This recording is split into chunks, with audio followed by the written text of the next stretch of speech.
Hello everybody, this is my 23rd review of films to come out in 2025, and today we are talking about The Unbreakable Boy.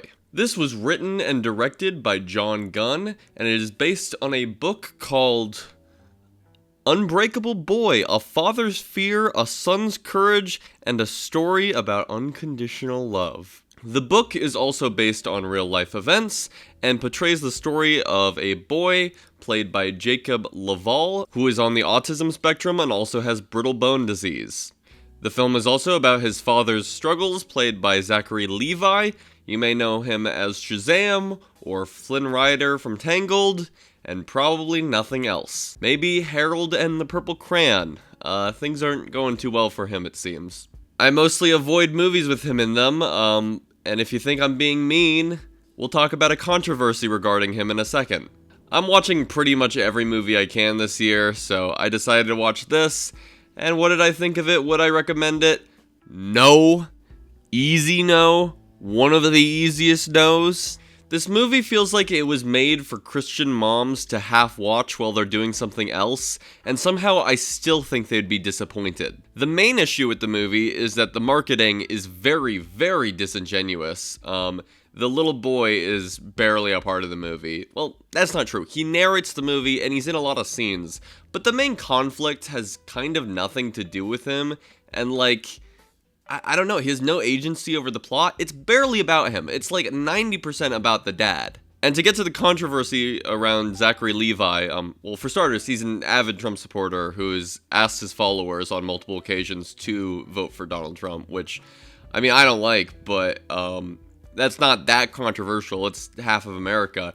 The main thing that I find really weird, and really weird for the casting of this movie, is that on multiple occasions he's said that vaccines are the cause of autism. To cast someone who believes that in this role means that this is just not going to be a good movie on this subject. And look, that's not to say that I took away from the movie that, you know, autism is like a horrible thing or caused by vaccines or anything. That's not the message of the movie. In fact, they say the message very blatantly at the end. The father says something very blatantly like, you know, at first I thought I needed to fix my son, but now I realize that he needed to fix me. So on the surface, I don't think the movie has that controversial of views, at least as far as I can tell. But the casting of that character and, I don't know, something about the portrayal of autism, something feels very icky.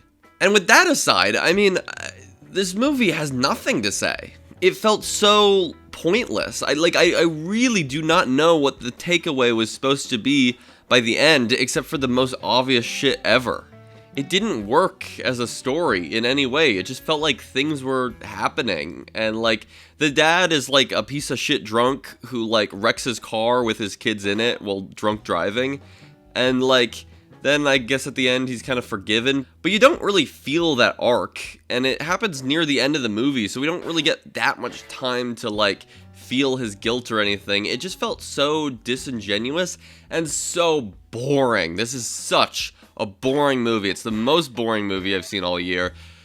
It feels like the amount of content appropriate for a 20-minute short film. Nothing happens. To get back into that icky portrayal of autism, I mean, I think Hollywood in general has an awful track record. There are very, very few portrayals of autism that I like. A big problem is the actors. A lot of actors cannot play autistic characters, but also, I mean, we should probably be casting autistic actors anyways. But it's always this same portrayal where it just feels mocking to me. It feels like we're laughing at how weird they are. Well, I feel like the message of these movies, you know, should show how people function differently, but should be treating people with autism like they're normal. And God, I did not get that impression from this movie. It felt like the script was just trying to write him as weird without thought of how autistic people actually speak. The costume designs a lot of the time just look like, put him in something weird, I don't know. This is unrelated to the portrayal, but the lighting is bad a lot of the times. Just everything is, oh my God, the music, I can't believe I forgot this. It is the most generic, shitty, sappy piano score I've heard in a long, long time. I will say though, Jacob Laval actually did a pretty good job. He kind of just acted like a little kid, but I don't know. I didn't find it that distracting. It's just that dialogue is so horrible. It really does feel like the movie is trying to make you laugh at how weird people are with autism in like aw, like cute, like it just feels mocking. It feels so mocking. I hate this portrayal. And I hate like writing characters to be like socially oblivious without much thought. It just comes off as offensive to me. None of the characters are likable. I mean, I'm kind of rambling now. Let me think of anything I thought was noteworthy.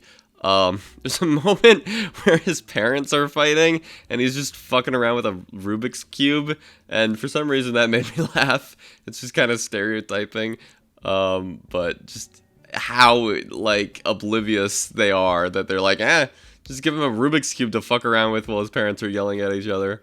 Let me see, is there anything else? I didn't write a script for this video, if you can't tell. Oh my god, I can't believe I forgot this.